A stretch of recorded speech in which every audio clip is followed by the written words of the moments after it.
Boa noite, irmãos. Graça e paz. Você pode abrir sua Bíblia em 1ª Carta de Pedro, por gentileza. 1ª Carta de Pedro, no capítulo 1. Pedro, apóstolo de Jesus Cristo, aos eleitos que são forasteiros da dispersão, no Ponto, Galácia, Capadócia, Ásia e Bitínia.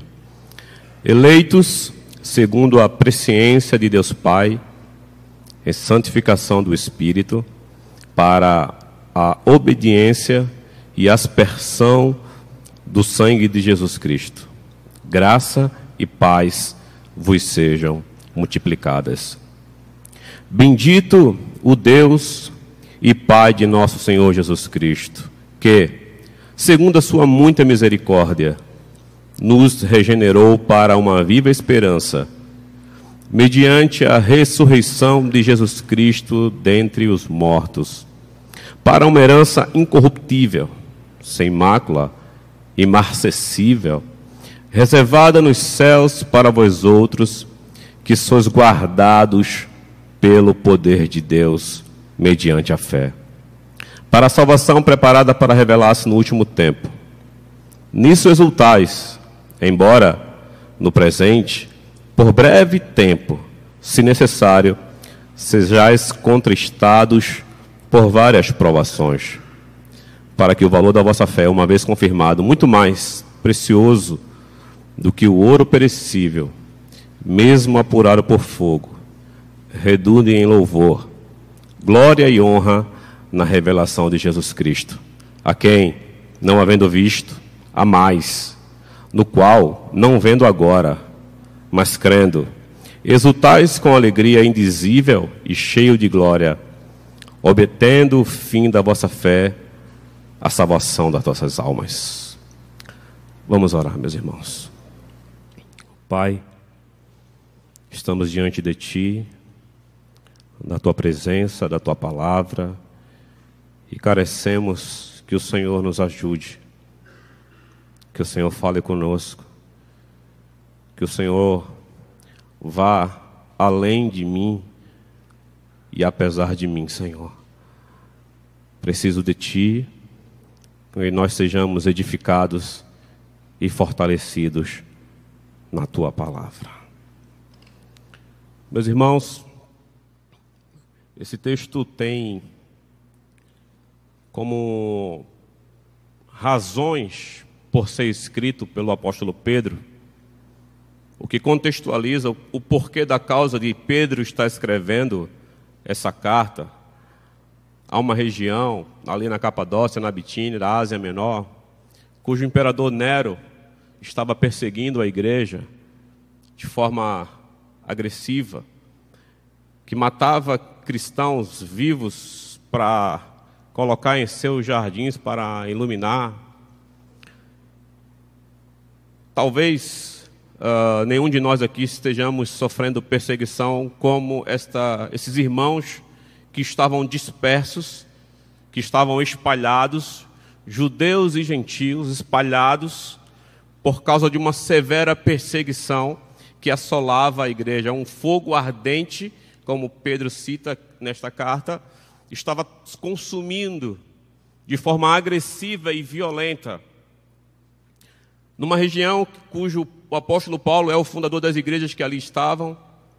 E Pedro, ele vai escrever verdades tão extraordinárias que nós devemos meditar nesta noite. E como tema desta mensagem, eu desenvolvi o tema: os objetivos dos regenerados mediante a ressurreição de Jesus Cristo. Os objetivos dos regenerados mediante ou por causa da ressurreição de Jesus Cristo. Quando ele escreve esta carta, eu vou começar aqui do versículo 3, ele começa a dizer: bendito o Deus e Pai de nosso Senhor Jesus Cristo, que segundo a sua muita misericórdia nos regenerou para uma viva esperança mediante a ressurreição de Jesus Cristo dentre os mortos, Se nós passarmos essa leitura de forma acelerada, correndo, a gente vai deixar de perceber que existe aqui uma verdade que precisa ser trazida à tona e hoje em dia é escasso o que ele está falando. Bendito o Deus e Pai. A forma que Pedro começa a escrever essa carta é uma forma reativa. Ele começa com adoração. Ele começa reagindo àquilo que ele conhece de Deus. A primeira palavra que ele usa do versículo 3, depois que ele faz as considerações, é bendito. É glorificando, louvado seja Deus. É entronizando e exaltando a pessoa do Pai. Por razões que ele vai discorrer. Para quem está recebendo esta carta, que parentes que estavam sendo mortos, dilacerados, queimados, vivos, longe da sua pátria, longe de Jerusalém, judeus, estrangeiros, pessoas que estavam dispersas não só na questão geográfica, mas estavam dispersas espiritualmente falando. E ele começa, olha, bendito o Deus e Pai de nosso Senhor Jesus Cristo, que segundo as suas muitas misericórdias, nos regenerou para uma viva esperança, mediante a ressurreição de Jesus Cristo dentre os mortos. Eu vou começar esse versículo de trás para frente, numa ordem que o que vai sustentar toda a carta, ou toda a doutrina que Pedro vai desenvolver, especificamente da carta que eu estou falando, é que Jesus Cristo ressuscitara dentre os mortos. O fato é que, se nós pensarmos na ressurreição de Jesus, nós temos que considerar que antes de Jesus ressuscitar, ele morreu. E a morte de Cristo, como diz Paulo em Colossenses 3, ele cancelou o escrito de dívida que era contra nós. Ele expôs ao desprezo principados e potestades. A morte de Cristo tem como, primeiro, anular a obra de Satanás. Anular o poder do diabo. Cancelar tudo aquilo que o diabo tinha como poder, como domínio. A morte de Cristo também faz com que nós fôssemos incluídos em sua morte, porque quando ele fosse levantado do madeiro, ele atrairia todos a si mesmo. Então na cruz Jesus estava recebendo os nossos pecados. Na cruz Jesus estava liberando o perdão, recebendo a justiça de Deus, recebendo a ira de Deus sobre si. Jesus, quando morre, Paulo vai dizer em Romanos 6 que nós somos batizados pelo batismo da sua morte, para que também sejamos ressurretos pela sua ressurreição, para que nós possamos andar em novidade de vida. A inclusão da nossa vida com Cristo. Havia doutrinas, havia falácias, e ainda há de liberais, que Jesus não houvera ressuscitado. Ainda hoje se fala sobre isso, que não teria sido Jesus que não tinha ido para a cruz. Há relatos bíblicos sobre essa especulação, sobre essa mentira. E a importância da ressurreição de Cristo é tão vital para a vida cristã, que Paulo vai dizer que se Cristo não ressuscitou, comamos e bebamos, porque amanhã morreremos. Se Cristo não ressuscita, o sentido cristão da igreja, a sua confissão, a minha confissão, toda a sua vida devotada aos pés do Senhor, não tem valor nenhum. Então, quando Pedro começa a dizer que bendito o Deus e Pai de nosso Senhor Jesus Cristo, que nos regenerou para uma viva esperança mediante a ressurreição de Jesus Cristo dentre os mortos.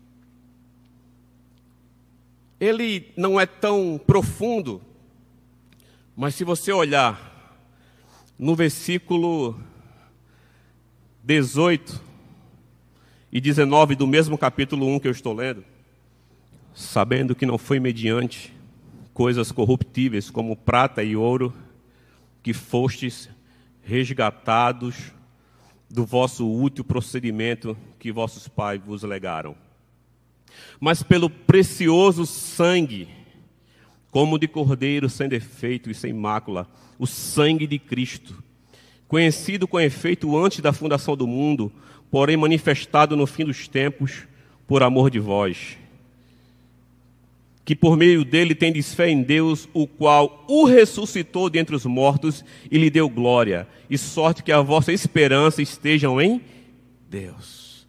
Fomos resgatados mediante o sangue de Jesus, por causa da ressurreição de Jesus, para que a nossa fé esteja apoiada e a nossa esperança em Deus. Pedro está fazendo a citação da obra de Jesus. Quando eu comecei a ler, na minha leitura, eu não tive comentários que me ajudassem com isto, com essa parte. Eu comecei a buscar na primeira carta todas as palavras ou citações que Pedro fizesse com relação à obra de Cristo.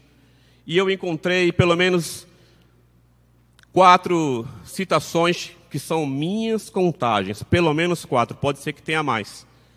Como eu não posso afirmar que passe disso, então ele fala no capítulo 2, você pode abrir, de Pedro, 24 e 25, por gentileza.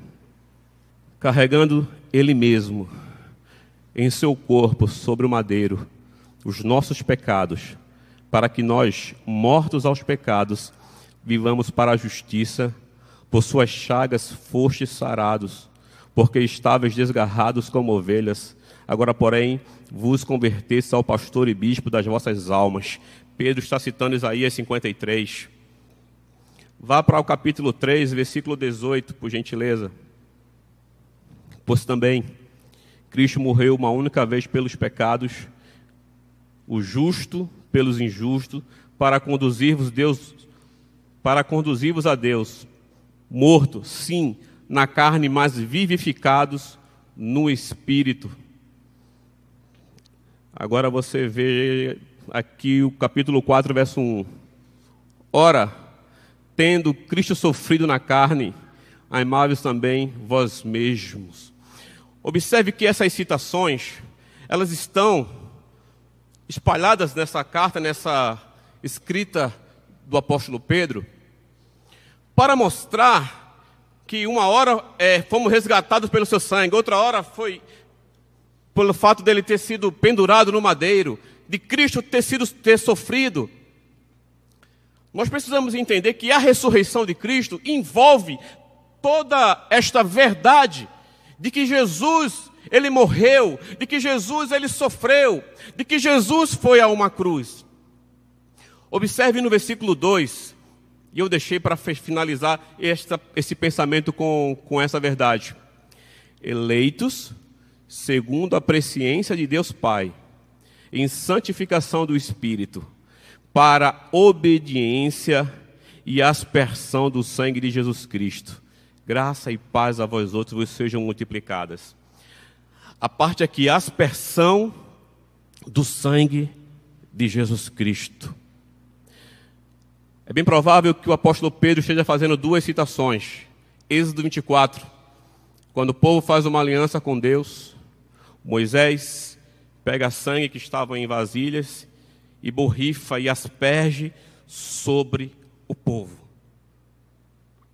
O autor aos Hebreus, no capítulo 4, no capítulo 9, no verso 11, ele vai dizer assim: ora, se o sangue de touros e uma novilha aspergido pode purificar pecado, aí lá no versículo 11, ele vai dizer assim, no versículo 14, ele vai dizer assim: muito mais o sangue de Cristo, que pelo Espírito eterno, a si mesmo se ofereceu a Deus sem mácula, purificará a nossa consciência de obras mortas para servirmos ao Deus vivo.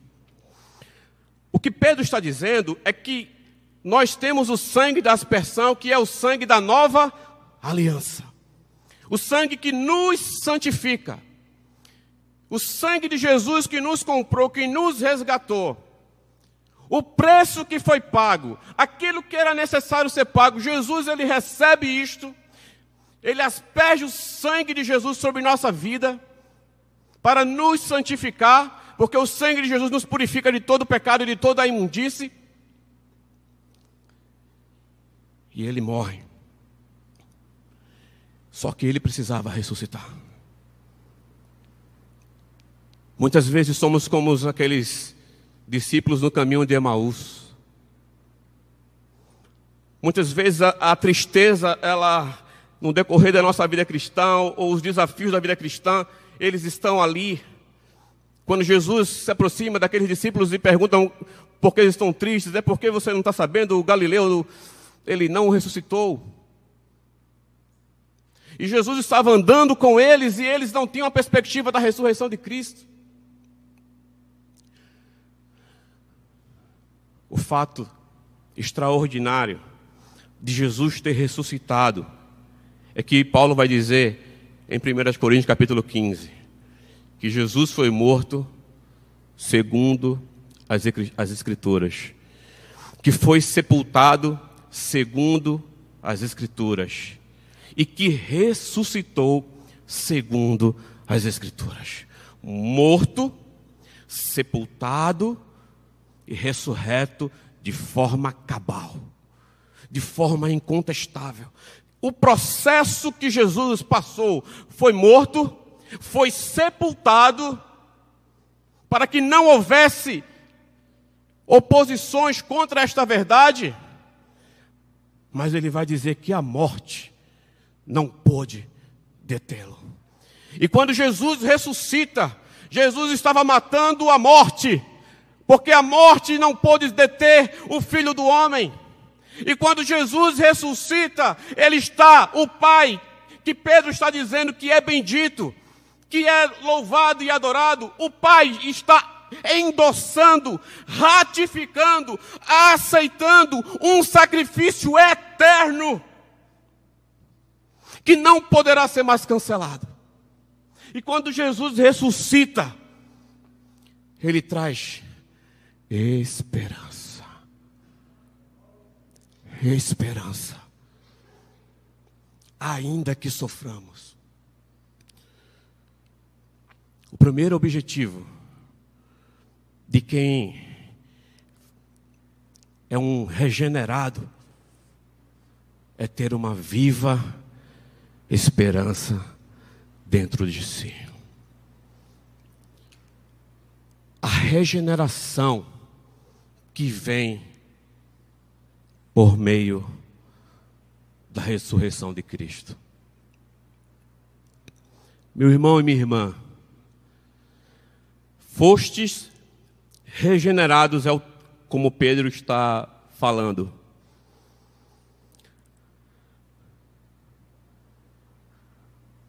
O fato de ser regenerado não está na sua mão. A regeneração, o fato de sermos regenerados, está nas mãos de Deus. Só Deus pode fazer o homem ser gerado novamente. Você não tem como se regenerar. Você não tem como nascer de novo. Você e eu, nós não temos como produzir novo nascimento. Nós não podemos elaborar um novo coração. Nós não podemos elaborar isto. Isto vem de Deus. O dom gratuito de Deus. Porque fostes resgatado pelo sangue de Jesus da vossa fútil maneira de viver. Fútil maneira de viver. Então, a regeneração, o fato de nós termos nascidos de novo, recebido um novo coração, sermos selados com o Espírito Santo, sermos recebido essa nova vida, deve-nos, como igreja do Senhor, levar a uma reação de adoração ao Pai. Porque o propósito do Pai em nos alcançar. E quem é regenerado tem direito a uma viva esperança.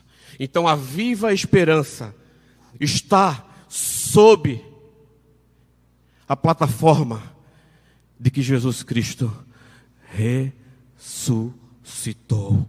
E o sangue de Jesus foi aspergido sobre a nossa vida para nos santificar. Por isso, os que estão em Cristo, nova criatura é. As coisas velhas já passaram, eis que tudo se fez novo. Porque Ele nos transportou do império das trevas para o reino do Filho do seu amor. Ele cancelou o escrito de dívida, abolindo na sua própria carne. Não há mais condenação para quem está em Cristo Jesus, porque a lei do Espírito da vida em Cristo Jesus te livrou da lei da morte e do pecado, porquanto o que era impossível à lei, visto que estava enferma pela carne, isto fez Deus, enviando o seu próprio Filho em semelhança de carne pecaminosa, e no tocante ao pecado, Deus condenou na carne o pecado. É tanto crente doente. Nossa!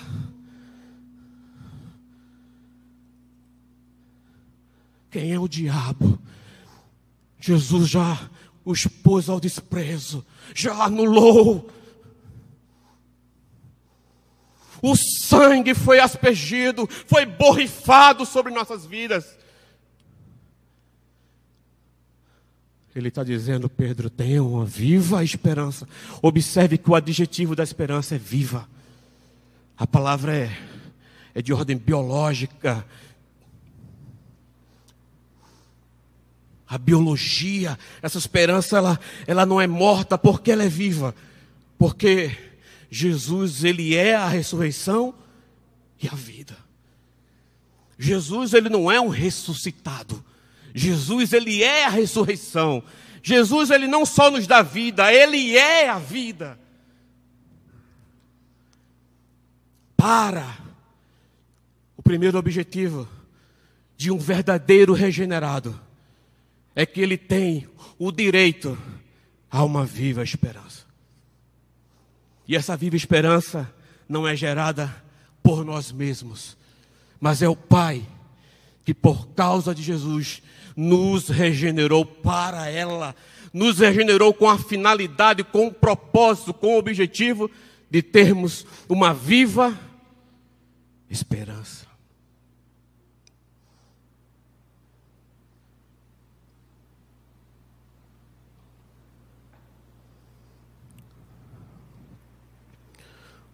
O segundo objetivo está no versículo 4. Para uma herança incorruptível, sem mácula, reservada nos céus para vós outros. O segundo objetivo de um regenerado é que ele tem uma herança. É que ele tem uma herança. Ele foi regenerado para esta herança, que não murcha, incorruptível, que não perece, que não se acaba. Agora ela está reservada aonde? No céu. Irmãos, tentando fazer uma comparação, mas vai ficar muito distante. Quando a gente vai fazer uma viagem familiar ou algo assim, a gente faz uma reserva, não é isso? E a gente paga antes, geralmente uma caução, um cartão de crédito.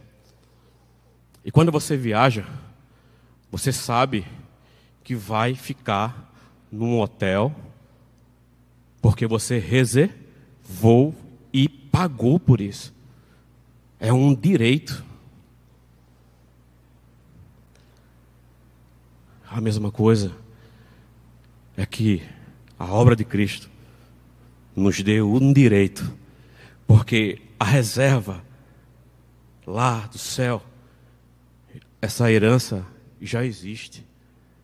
É só chegar e abrir a porta do quarto e adentrar, porque Ele nos regenerou para ela, para esta herança que está reservada, porque já foi paga, porque não pode murchar, não pode perecer, não pode se perder.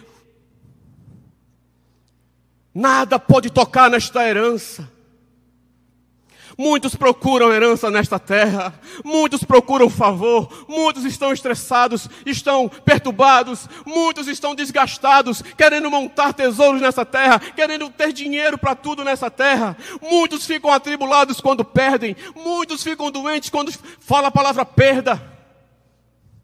Mas se nós nos desapegarmos desta vida, entendendo que a verdade absoluta, que nós temos uma herança que já está reservada, já está separada, já está dada.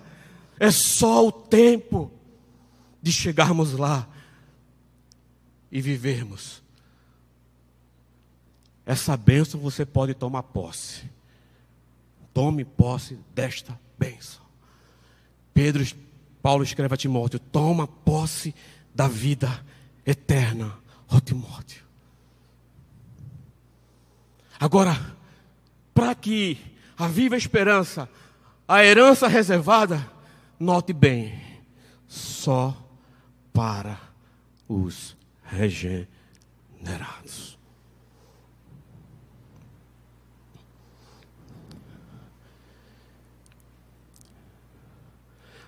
Versículo 5.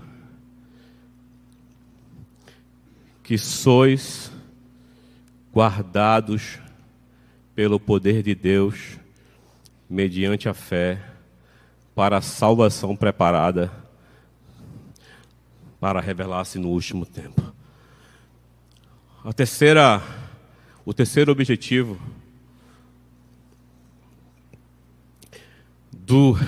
de um verdadeiro regenerado, mediante a ressurreição de Jesus Cristo, é uma salvação para o último tempo.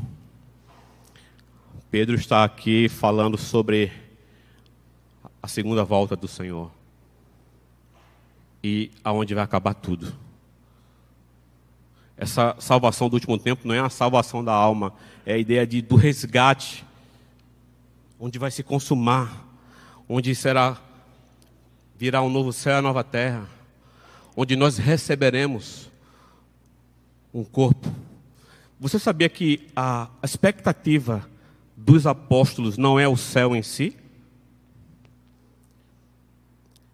Porque o céu ele é transitório. A expectativa dos apóstolos é o novo corpo. O que movia Paulo, Pedro, é que um dia o que é mortal vai se revestir de imortalidade, e o que é corrupto de incorruptibilidade. E nós viveremos para sempre sem essa mancha. O desejo, a busca dos apóstolos era por isto. Porque vai ser feito um novo céu, uma nova terra. Mas o que vai ficar eterno nessa transformação, seremos como Ele é.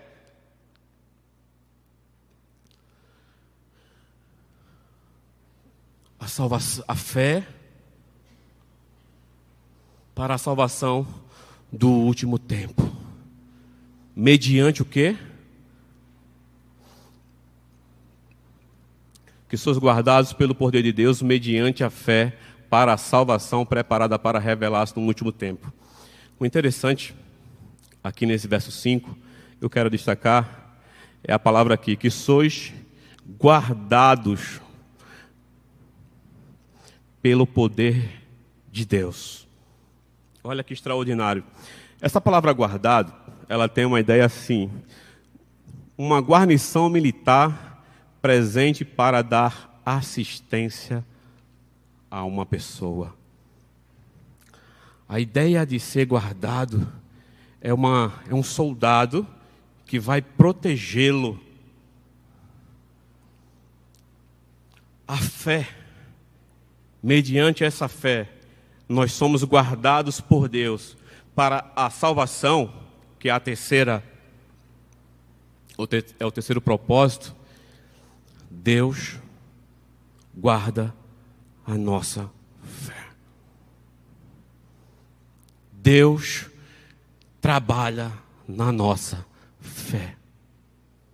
Que fé é esta? Fé para a salvação? Não. Fé para operar. Fé para suportar. Fé para conquistar. Fé para se firmar nas promessas e na verdade do Senhor. Porque sois guardados pelo poder de Deus mediante a fé. O Senhor nos guarda como um soldado. Isso me faz lembrar o Salmo 121. Quem é o guarda de Israel? Elevo os meus olhos para os montes, de onde me virá o socorro? O meu socorro vem do Senhor que fez os céus, a terra e o mar. Porque não dormita, nem tosqueneja aquele que te guarda. Porque não dormitará o guarda de Israel. A proteção do Senhor, protegendo a nossa vida, protegendo a nossa fé. O que nós temos, o que nós podemos bater no peito, o que nós podemos declarar, ou profetizar, ou decretar, ou dizer que vai ser feito, se a fé que nós temos não é de nós mesmos. A fé que nós temos é um dom de Deus. Recebemos de Deus. É por isso que Pedro começa: bendito o Deus e Pai de nosso Senhor Jesus Cristo. Porque concede-nos fé e protege a nossa fé e nos promete uma herança incorruptível, uma esperança viva. E ele vai dizer assim, com tudo isso, no versículo 6. Nisso resultais.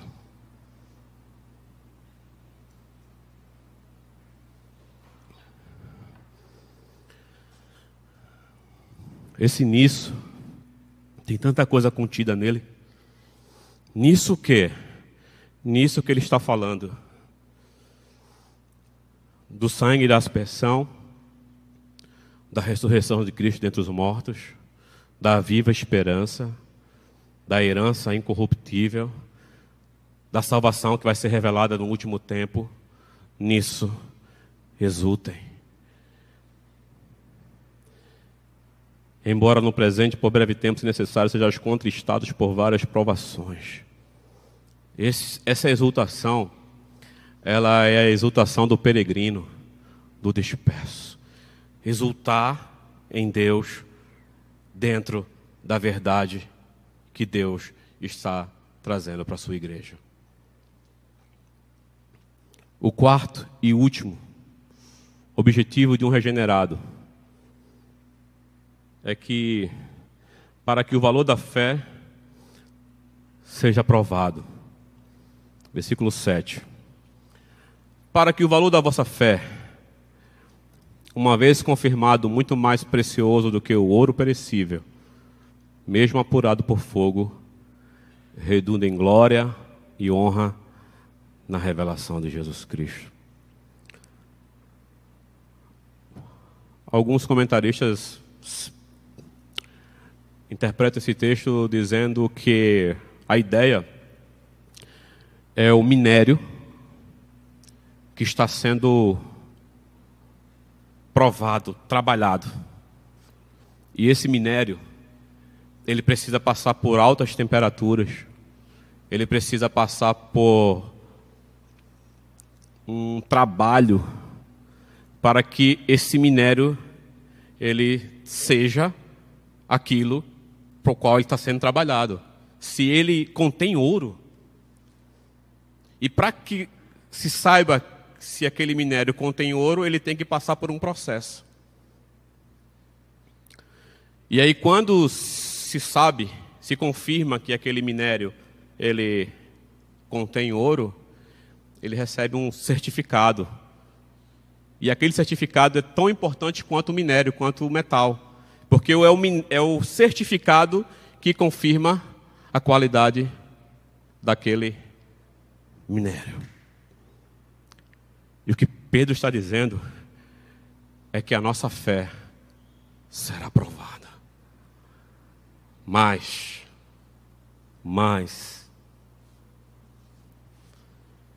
se nós somos regenerados pela graça de Deus,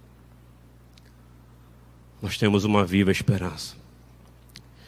E com uma viva esperança, nós temos uma herança reservada nos céus. E como uma herança reservada nos céus, nós temos uma fé protegida por Deus. E com uma fé protegida por Deus, nós podemos suportar as altas temperaturas que a vida nos propõe. Muito mais precioso. Aí ele fala aqui, uma vez confirmado, uma única vez confirmado, muito mais precioso do que o ouro perecível, mesmo apurado por fogo, redundem em louvor, glória e honra na revelação de Jesus Cristo.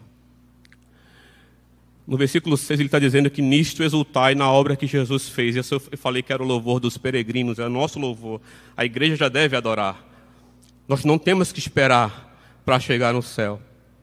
Mas esta fé que é provada, que um regenerado foi criado para esta fé, para ter esse objetivo de vida. E se nós formos confirmados como regenerados, como santos de Deus, o resultado de tudo aquilo que nós passamos e sofremos vai redundar numa glória e num louvor naquele grande dia. É como se nós estivéssemos com o louvor preso na garganta. É porque a esperança ela é viva. A esperança ela é viva. Ela é viva dentro do regenerado.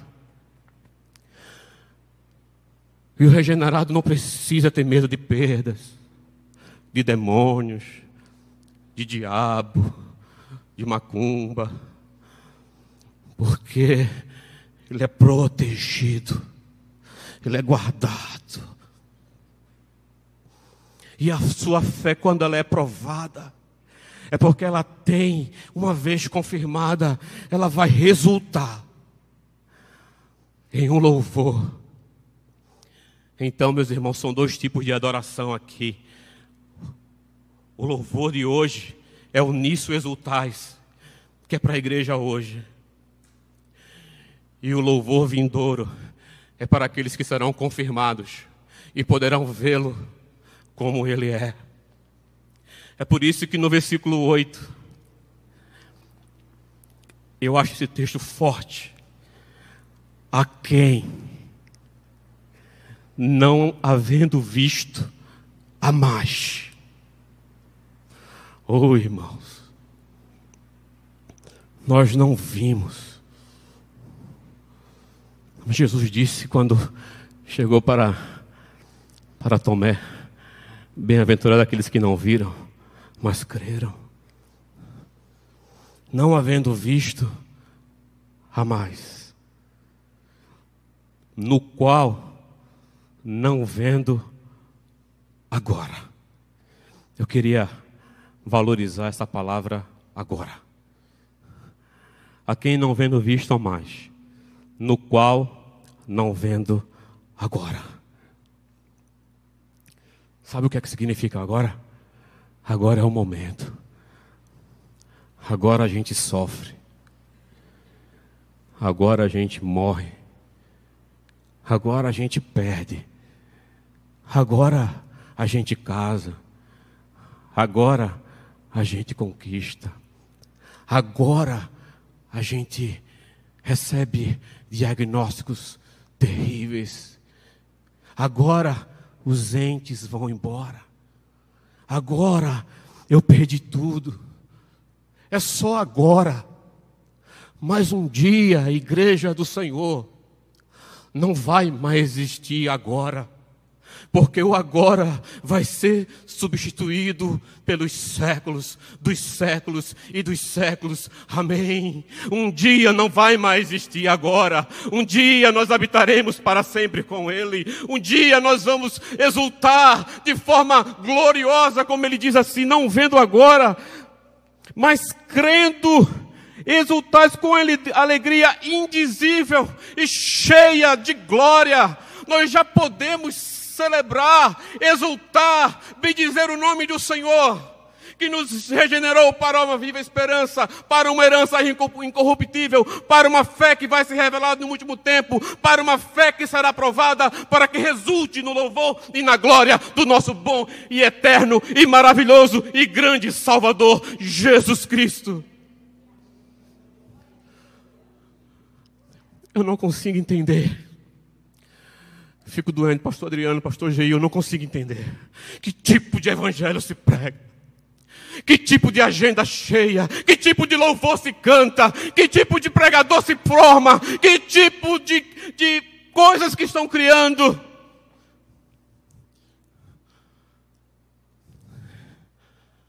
Tudo isto que foi ministrado aqui, os méritos são todos dele. Todos os méritos são dele, porque dele, por ele, para ele são todas as coisas, ao qual não vendo, há mais, mas crendo, é a fé que está operando, crendo, com uma alegria indizível, cheia de glória.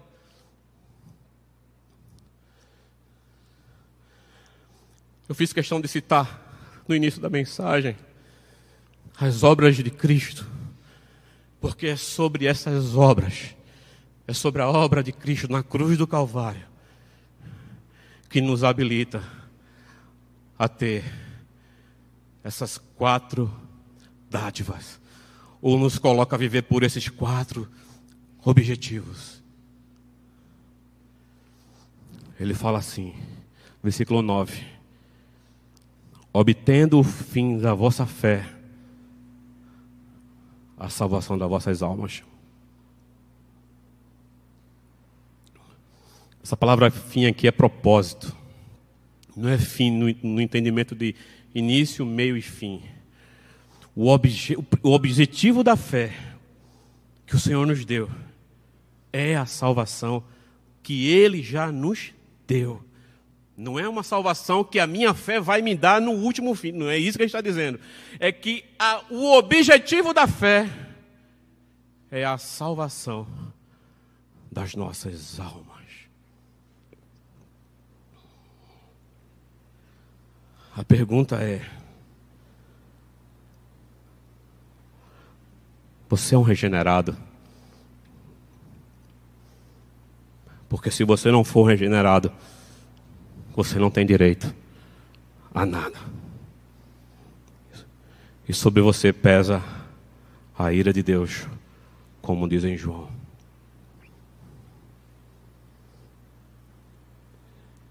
Eu não tenho, eu não farei, eu não vou oferecer apartamento, nem carro, nem resolução sentimental. Isso pode acontecer na caminhada. Mas o seu maior problema é que você é um pecador. Está destituído dessa glória, desta herança, desta esperança, dessa fé e desta salvação.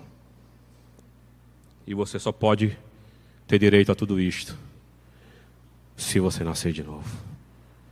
E você não tem esse botão na sua mão para apertar. Esse botão só está nas mãos de Deus. Segundo ponto: se você já é um regenerado, que tipo de regenerado você está sendo? E eu? Como está a nossa esperança?